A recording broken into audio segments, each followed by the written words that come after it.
നമസ്കാരം.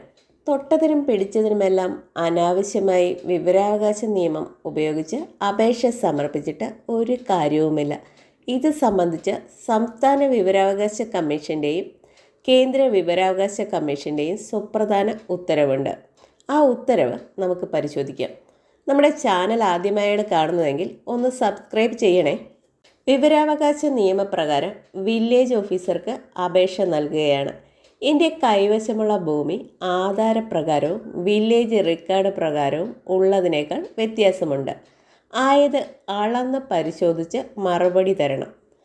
വിവരാവകാശ നിയമപ്രകാരം ഒരു ഓഫീസർക്ക് പരിശോധന നടത്തി മറുപടി നൽകേണ്ട കാര്യമില്ല.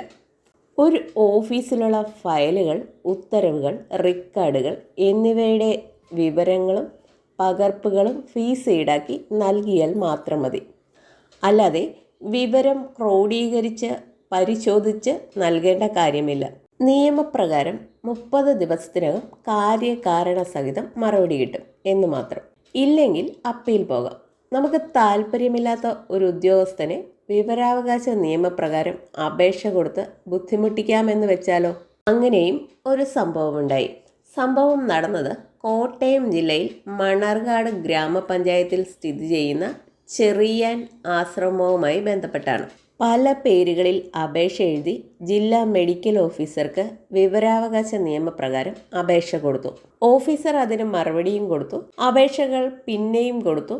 സമയപരിധിക്കുള്ളിൽ തന്നെ അപേക്ഷ നിരസിച്ച് ഓഫീസർ മറുപടിയും കൊടുത്തു. പരാതിക്കാർ അപ്പീൽ പോയി. സംസ്ഥാന വിവരാവകാശ കമ്മീഷൻ ഓഫീസറെ വിളിച്ചു വരുത്തി.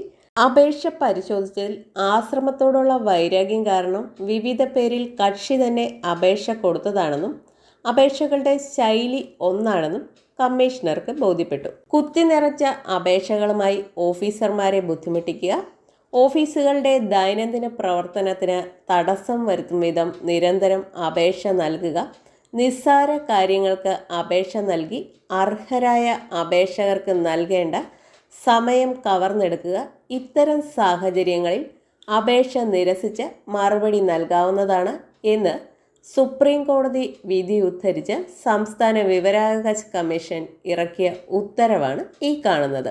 ആശ്രമവുമായി ബന്ധപ്പെട്ട് നൽകിയ പരാതികൾ എല്ലാം അയച്ചത് ഒരാൾ തന്നെയെന്ന് കമ്മീഷന് ബോധ്യപ്പെട്ടു.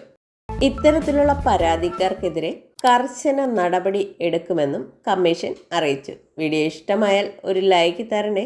വീണ്ടും കാണുന്നതുവരെ ബൈ.